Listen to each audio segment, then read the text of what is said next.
पारितंत्र की विशेषताएं। प्रश्न नंबर 8 उत्तर में देखते हैं पारितंत्र की विशेषताएं। पारितंत्र की प्रमुख विशेषता निम्नलिखित हैं।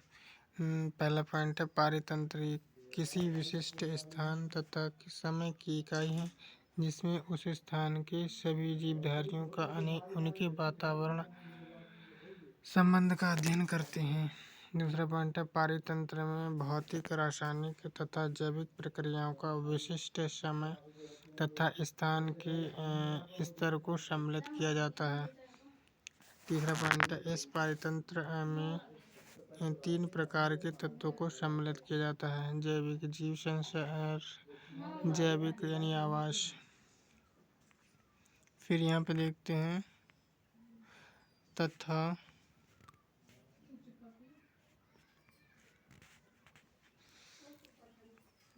ऊर्जा तत्वों को सम्मिलित करते हैं। चौथा पॉइंट है इसमें पृथ्वी के धरातल पर एक सुनिश्चित क्षेत्र को सुनिश्चित समय में इकाई के रूप में अध्ययन करते हैं।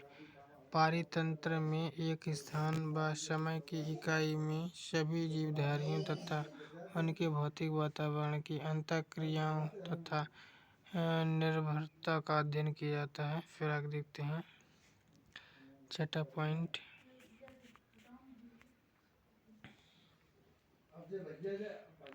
यह एक मुक्त प्रणाली है। इसमें अदा प्रक्रिया तथा पर्दा प्रथा ऊर्जा के रूप में निरंतर होती रहती है। इसमें जटिल अंतःक्रिया जैविक तथा अजैविक तत्वों तथा ऊर्जा के रूप में निरंतर होती रहती है। फिर आगे देखते हैं इसमें अगला प्रश्न अगला पॉइंट देखते हैं। इसमें प्रश्न नंबर 8 का 8वां पॉइंट है। इसमें 7 पॉइंट पढ़े थे। फिर अगला प्रश्न देखेंगे 9वां। 8वां पॉइंट है इसमें पारितंत्र का अपना उत्पादन होता है जो जैविक पदार्थों की संरचना की प्रक्रिया होती है। यह उस प्रणाली की ऊर्जा का उपलब्धता पर निर्भर होती है। उत्पादकता जैविक पदार्थ की अभिवृद्धि जो एक स्थान तथा समय में होती है। पारितंत्र को शक्ति ऊर्जा सौर ऊर्जा से प्राप्त होती है। यह अधिक महत्वपूर्ण होती है जो स्थायी संतुलन के रूप में कार्य करती है। फिर आगे देखते हैं नष्ट नहीं होती अपितु रूप परिवर्तन होता रहता है। यह एक प्राकृतिक स्रोत प्रणाली है। यह एक सुव्यवस्थित तथा सुनिश्चित स्वरूप का प्रणाली तंत्र है। इसके अध्ययन से पर्यावरण के प्रबंध तथा व्यवस्था पारितंत्र की दृष्टि से सहायता मिलती है। फिर आगे हमें अब देखते हैं प्रश्न नंबर 9 पारिस्थितिक तंत्र के घटकों का वर्णन कीजिए अथवा पर्यावरण के अजैविक या भौतिक घटकों का एक संक्षिप्त विवरण दीजिए। फिर हम आगे डिस्कस करते हैं यहाँ पे पारितंत्र के घटक। पारिस्थितिक तंत्र को निम्नलिखित 2 घटकों में बांटा गया है। आगे देखते हैं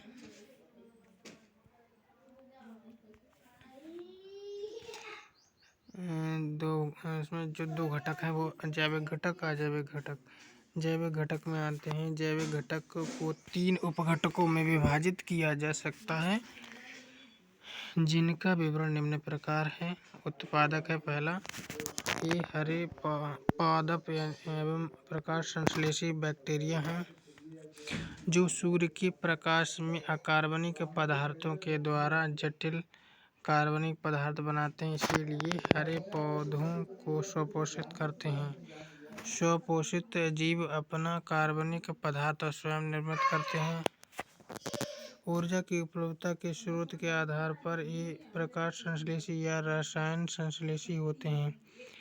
हरे पादप CO2 H2O व अन्य लवणों की सहायता से सूर्य के प्रकाश में कार्बनिक पदार्थों का संश्लेषण करते अतः ये स्वपोषित कहलाते हैं। कुछ बैक्टीरिया रसायन संश्लेषी होते हैं जो अकार्बनिक पदार्थों से अपना कार्बनिक भोजन निर्मित करते हैं जैसे सल्फर बैक्टीरिया आदि। फिर आगे देखते हैं इसमें जंतु परपोषित होते हैं और पौधों द्वारा निर्मित कार्बनिक पदार्थों को अपना भोजन बनाते हैं। अतः पौधों के उत्पादन एवं कवक उत्पादन यहाँ पे कहते हैं ना, उत्पादक कहते हैं यहाँ पे। अतः पौधों के उत्पादक कहते हैं इसमें। फिर आप देखते हैं परपोषित जीव अपने भोजन के लिए स्वपोषित जीवों पर निर्भर रहते हैं। समस्त जंतु एवं कवक, अधिक बैक्टीरिया और कुछ पुष्पीय पौधे परपोषी होते हैं। ये अपना भोजन अन्य जीवित या मृतकों के शरीर से अपना भोजन प्राप्त करते हैं। फिर आगे देखते हैं यहाँ पे हम देखते हैं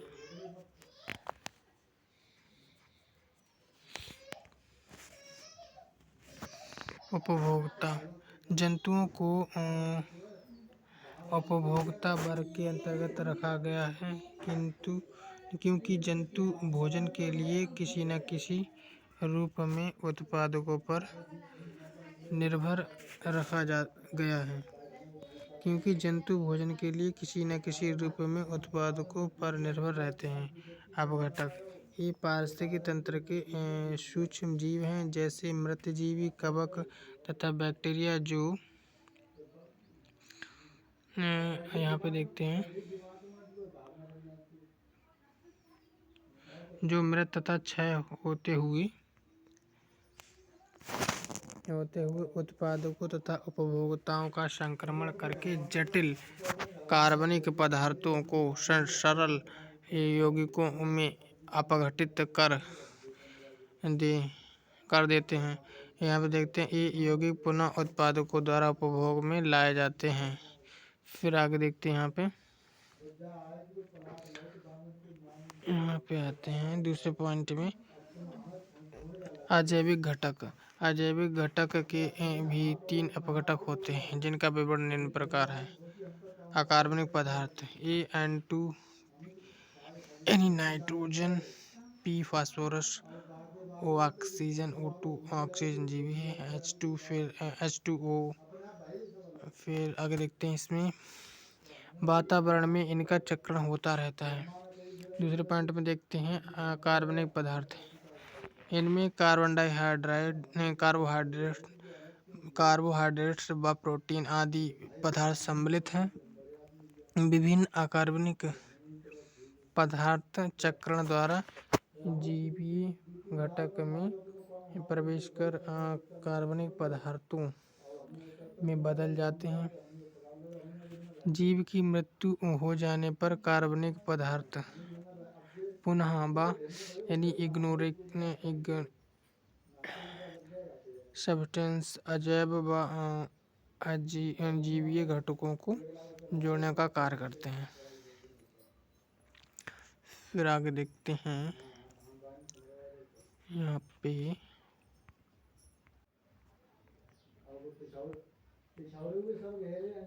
पे देखते हैं जलवायुवीय तत्व। इसमें ताप, जल, प्रकाश, वायु, आर्द्रता आदि सम्मिलित होते हैं। फिर हम यहाँ पे देखते हैं 10वां प्रश्न, एक अच्छे पारितंत्र की आवश्यकताएं एवं महत्व बताइए। उत्तर में देखते हैं अच्छे पारितंत्र की आवश्यकताएं। एक अच्छे व संतुलित पारिस्थितिक पारितंत्र के लिए निम्नलिखित आवश्यकताएं होती हैं। पहला पॉइंट देखते हैं इसमें पारितंत्र के आवश्यक घटक अजैविक पदार्थ, उत्पादक, उपभोक्ता और विघटक अवश्य रहने चाहिए। दूसरा पॉइंट देखते हैं सौर ऊर्जा निरंतर और पर्याप्त मात्रा में मिलती रहनी चाहिए। फिर आप देखते हैं ऊर्जा प्रवाह के साथ खाद्य श्रृंखला को नियमित क्रियाशीलता होनी चाहिए। फिर अगला पॉइंट, प्रकृति से आवश्यक तत्वों की उपलब्धि व्यवस्थित रूप से व विवेकपूर्ण होनी चाहिए, अर्थात प्राकृतिक संसाधनों का अतिदोहन नहीं होना चाहिए। पर्यावरण का महत्व। ये निसंदेह कहा जा सकता है कि एक अच्छे पारितंत्र के लिए एक अच्छे पर्यावरण की आवश्यकता बनती है और अच्छे पर्यावरण वस्तुतः अच्छा जीवन देता है।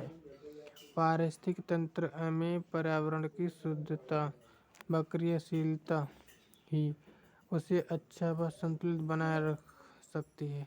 अतः हम सभी को यह प्रयास करने की आवश्यकता है कि हमारे संतुलित क्रियाकलापों से पर्यावरण अच्छा बने रहें, ताकि पारिस्थितिक तंत्र के संतुलन में कोई विरूपता न आ सके। पारिस्थितिक तंत्र पर्यावरण की वायु, जल, भूमि, सौर ऊर्जा आदि। फिर यहाँ पे आगे देखते हैं।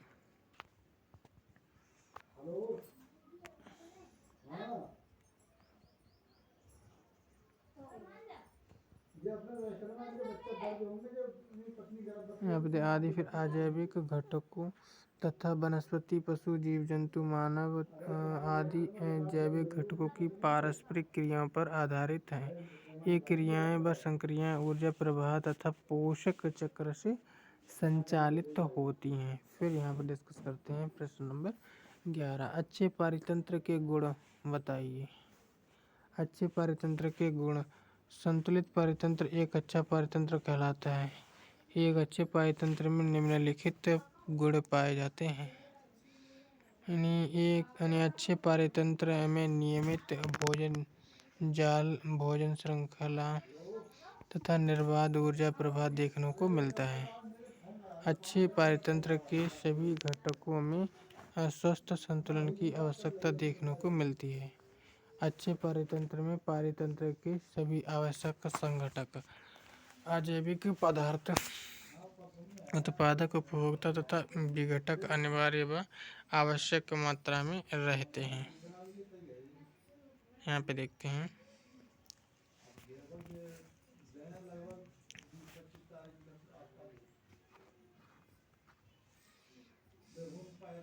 चौथा पॉइंट है, अच्छे पारितंत्र में ऊर्जा प्रवाह के साथ साथ पर्याप्त ऊर्जा की आवश्यकता होती है, क्योंकि जब ऊर्जा होगी तभी उसका प्रवाह होगा। पांचवा पॉइंट है, भोजन श्रृंखला नियमित होती है। इसमें उत्पादक तथा सभी स्तर के उपभोक्ता वांछित मात्रा में पाए जाते हैं। अच्छे पारितंत्र के लिए अच्छे पर्यावरण की आवश्यकता होती है। प्रश्न नंबर 12। पारिस्थितिक तंत्र की कार्यप्रणाली क्या है?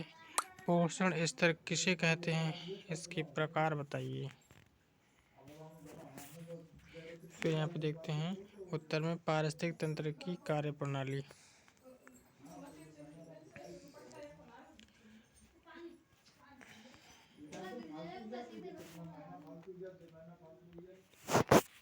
पारितंत्र में उत्पादक एवं उपभोक्ता का विशिष्ट विन्यास पाया जाता है, जिसमें प्रत्येक भोजन स्तर का एक पोषण स्तर का प्रतिनिधित्व करता है।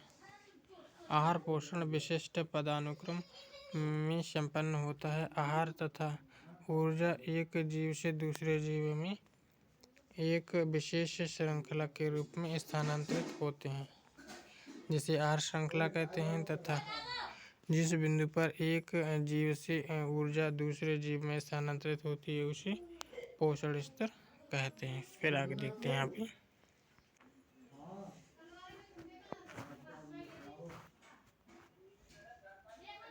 पोषण स्तर। पारिस्थितिक तंत्र में उत्पादकों द्वारा संश्लेषित कार्बनिक पदार्थों का क्रमशः प्रथम श्रेणी, द्वितीय श्रेणी, तृतीय श्रेणी उपभोक्ताओं द्वारा भोजन के रूप में उपयोग किया जाता है। उत्पादक एवं उपभोक्ता व्यवस्था की प्रत्येक कड़ी को या जीव को पोषण स्तर कहते हैं। कुल जीवों को संतुलित यहाँ पर क्या लिखा है? कुल जीवों को निम्नलिखित असतत पोषण स्तर में विभक्त किया जा सकता है। इनमें से प्रत्येक अगला स्तर पिछले स्तर पर निर्भर करता है। पोषण स्तर देखते हैं। आहार श्रृंखला में प्राथमिक उत्पादक या स्वपोषित जीव आधार स्तर बनाते हैं। ये पौधे प्रकाश संश्लेषण द्वारा अपना भोजन स्वयं बनाते हैं। ये पौधे अन्य पौधों को भोजन प्रदान करते हैं। फिर अगला स्तर देखते हैं पोषण स्तर 2 यानी 2। इसमें परपोषी जीव सम्मिलित हैं जो मुख्यतः पोषण के लिए पौधों पर निर्भर रहते हैं। भेड़, बकरी, गाय, हिरण जैसे शाकाहारी जीव इसके अंतर्गत आते हैं जो प्राथमिक उपभोक्ता कहलाते हैं। अगला देखते हैं पोषण स्तर 3। इसमें मांसाहारी परपोषी जीव जैसे शेर, चीता आदि सम्मिलित हैं जिनको द्वितीय उपभोक्ता कहते हैं। ये जीव अपने पोषण के लिए शाकाहारी जीवों पर निर्भर रहते हैं। फिर आगे देखते हैं चौथा स्तर यानी इसके अंतर्गत मानव को सम्मिलित किया जाता है। मानव अपने पोषण के लिए उपरोक्त जीवों यानी उपरोक्त तीनों स्तरों पर निर्भर रहता है। मनुष्य वनस्पति से भोजन प्राप्त करता है, शाकाहारी जीवों से भोजन व दूध तथा मांसाहारी से भोजन प्राप्त करता है। इसीलिए मानव सर्वाहारी कहलाता है। फिर आगे देखते हैं यहाँ पे अगला प्रश्न देखते हैं यहाँ पे जी इम्पोर्टेंट है क्वेश्चन, वेरी इम्पोर्टेंट, जो कि 19 या 20 या 21 में आया। खाद्य श्रृंखला से आप क्या समझते हैं? प्रश्न नंबर 13 संक्षेप में वर्णन कीजिए अथवा खाद्य श्रृंखला तथा खाद्य जाल का अर्थ स्पष्ट कीजिए। खाद्य जालों का संक्षेप में वर्णन कीजिए। खाद्य श्रृंखला से आप क्या समझते हैं? यहाँ पे देखते हैं खाद्य श्रृंखला फूड चेन पारिस्थितिक तंत्र के द्वारा जीव समुदाय में खाद्य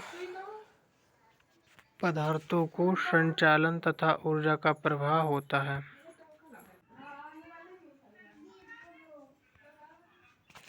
फिर यहाँ पे देखते हैं तथा ऊर्जा का प्रवाह होता है। दूसरे शब्दों में कहा जा सकता है कि पारिस्थितिक तंत्र के विभिन्न जीव, पेड़ पौधे एवं जंतु अपनी पोषण संबंधी आवश्यकताओं के अनुसार एक दूसरे पर निर्भर होते हैं। इस प्रकार वे परस्पर संबंधित आहार श्रृंखला जीवों का वह समूह है जिसमें जीव भोजन और भोजन के रूप में परस्पर संबंधित रहते हैं। इसमें आहार, ऊर्जा, भोजन यानी भोज्य से भोजन को स्थानांतरित हो जाती है।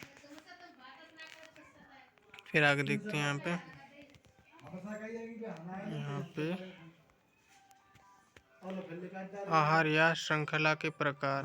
उपभोक्ताओं की पोषण विधि के आधार पर निम्नलिखित 3 प्रकार की आहार श्रृंखला होती हैं। फिर देखते हैं परभक्षी खाद्य श्रृंखला। यह श्रृंखला शाकाहारी जंतुओं से प्रारंभ होती है तथा प्रत्येक चरण के साथ साथ परभक्षी जंतुओं के शरीर का आकार भी बढ़ता जाता है। इसमें शाकाहारी जंतु प्राथमिक उपभोक्ताओं और परभक्षी जीव द्वितीय तथा तृतीय उपभोक्ता होते हैं। फिर यहाँ पे देखते हैं दूसरा पॉइंट परजीवी खाद्य श्रृंखला। यह आहार श्रृंखला भी शाकाहारी जंतुओं से प्रारंभ होती है किंतु इसमें ऊर्जा का प्रवाह बड़े आकार के जंतुओं से छोटे आकार वाले जंतुओं की ओर होता है। फिर यहाँ देखते हैं अतः बड़े आकार के जंतु पोषक एवं छोटे आकार वाले जंतु जिनकी खाद्य संबंधी आवश्यकता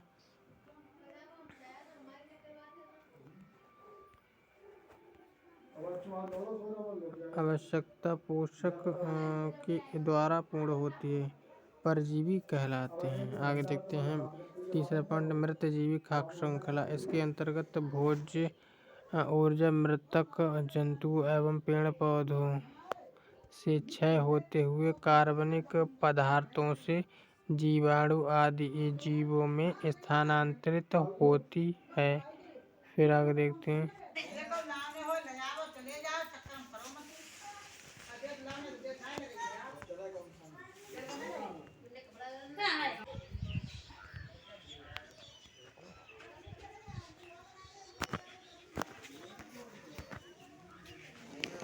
पारिस्थितिक तंत्र में उत्पादकों एवं उपभोक्ताओं की सरलतम आहार श्रृंखला होती है, परंतु कई पारिस्थितिकी तंत्रों में अनेक प्रकार के उत्पादक एवं उपभोक्ता होते हैं और प्रायः विभिन्न स्तरों के उपभोक्ता एक ही प्रकार के उत्पादक पर आश्रित रहते हैं। इसीलिए बहुत से जंतु सर्वाहारी होते हैं। इस प्रकार की आहार श्रृंखला को खाद्य श्रृंखला कहते हैं, यानी कहा जाता है। खाद्य जाल का स्पष्टीकरण निम्नलिखित रूप में किया जा सकता है। खाद्य जाल में आते हैं हरे पौधे यानी उत्पादक हैं, टिड्डी आती है, चूहा, खरगोश प्रथम उपभोक्ता है शाकाहारी, और छिपकली, बिल्ली द्वितीय उपभोक्ता मांसाहारी, सर्प, गिद्ध तृतीय उपभोक्ता मांसाहारी। आगे देखते हैं इसमें यहाँ पे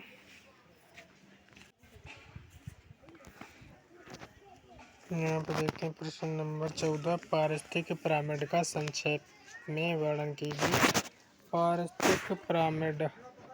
पारिस्थितिक तंत्र के अंतर्गत उत्पादक, उपभोक्ता एवं अपघटक के बीच उनकी संख्या, भार, संख्या, ऊर्जा के दृष्टिकोण से जो पारस्परिक संबंध होता है उसे प्रकट करने के लिए पिरामिड का प्रयोग किया जा सकता है, जिसके द्वारा पारिस्थितिक तंत्र के जीव, भार, संख्या एवं ऊर्जा का सरलतापूर्वक अध्ययन किया जा सकता है। पिरामिड 3 प्रकार के होते हैं। पहला देखते हैं जीव संख्या का पिरामिड। किसी भी पारिस्थितिक तंत्र का अध्ययन करने पर यह ज्ञात होता है कि उसमें प्राथमिक उपभोक्ताओं की संख्या अर्थात पेड़ पौधों की संख्या उपभोक्ताओं की संख्या की अपेक्षा काफ़ी अधिक होती है। इसी प्रकार प्राथमिक उपभोक्ताओं की संख्या द्वितीय उपभोक्ताओं की संख्या तृतीय उपभोक्ताओं की अपेक्षा अधिक होती। कहने का तात्पर्य है कि प्रथम, द्वितीय एवं तृतीय सर्वोच्च उपभोक्ताओं की संख्या उत्तरोत्तर घटती जाती है। फिर यहाँ पे देखते हैं अगले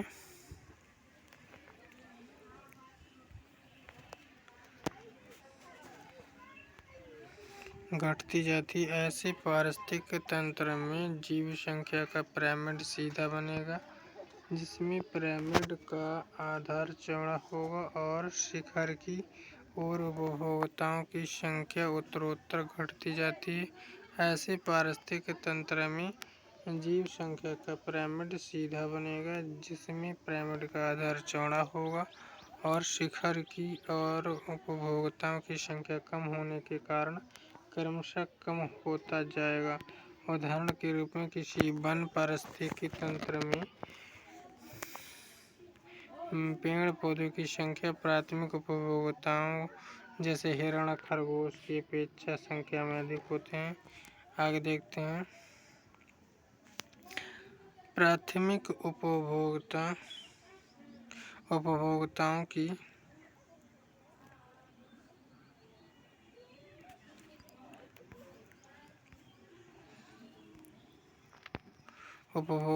की अपेक्षा उन पर आश्रित मांसाहारी जीव जैसे शेर, गीदड़, चीता आदि। आगे देखते हैं दूसरा पॉइंट, जैव भार पिरामिड। किसी पारिस्थितिक तंत्र के प्रति इकाई क्षेत्र में जीवित प्राणियों का संपूर्ण शुष्क भार ही उसका जैव भार कहलाता है।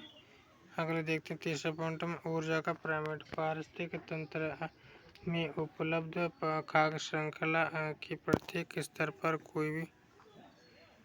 कोई भी उपभोक्ता संपूर्ण संचित ऊर्जा का 10% ऊर्जा अपने शरीर भार में रूपांतरित करता है। इस प्रकार प्रत्येक पारिस्थितिक तंत्र में मूल उत्पादकों में प्रत्येक स्तर के उपभोक्ताओं की अपेक्षा अधिक ऊर्जा प्राप्त होती है। ऐसी अवस्था में जैव ऊर्जा के आधार पर बनाया गया पिरामिड प्रत्येक अवस्था में सीधा होगा, अर्थात ऊर्जा का पिरामिड आधार से शिखर की ओर उत्तरोत्तर संकरा होता जाता। प्रत्येक स्तर के जीवों द्वारा जो ऊर्जा ग्रहण की गई तथा जो ऊर्जा की मात्रा जैव भर में संग्रहित की जा सकी उसके अनुपात को पारिस्थितिकी क्षमता कहते हैं। फिर आगे डिस्कस करते हैं।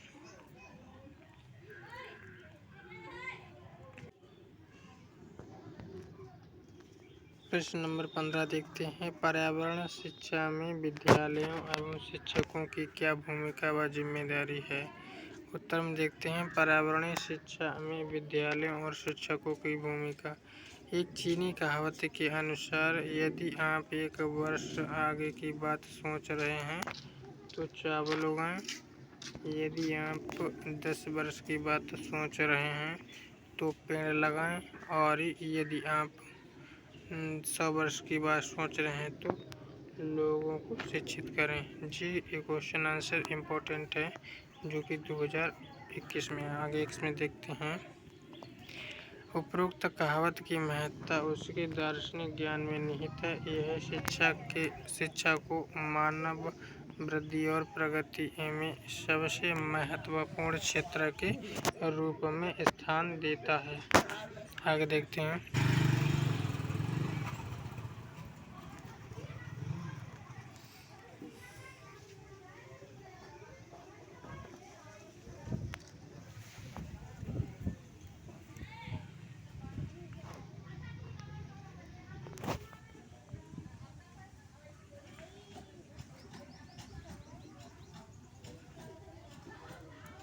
आगे देखते हैं। शिक्षा हमारी आवश्यकताओं जैसे भोजन, चारा, दवा और आवास को सुनिश्चित करने में हमारी मदद करने के अलावा हमारी अनभिज्ञता, अविवेक और अंधविश्वास को दूर करने में मदद करती है। इस संदर्भ में यूनेस्को ने कहा है कि शिक्षा अपने विस्तृत रूप में लोगों के बीच नए संबंध को बनाए और कल्पना करने के सभी प्रयासों में प्रमुख भाग के रूप में जुड़ा होना चाहिए तथा पर्यावरण की आवश्यकताओं के प्रति महानतम आदर भावों को प्रोत्साहित करने वाली होनी चाहिए। आगे देखते हैं। पर्यावरण शिक्षा की महत्ता को समझाते हुए भारत सरकार ने पर्यावरणीय शिक्षा के विभिन्न स्तरों पर सम्मिलित करने के लिए प्रयास किए। फिर हम आगे देखते हैं। इसमें देखते हैं यहाँ पे पर्यावरणीय शिक्षा में विद्यालयों और शिक्षकों की भूमिका निम्न प्रकार है। Point number 1।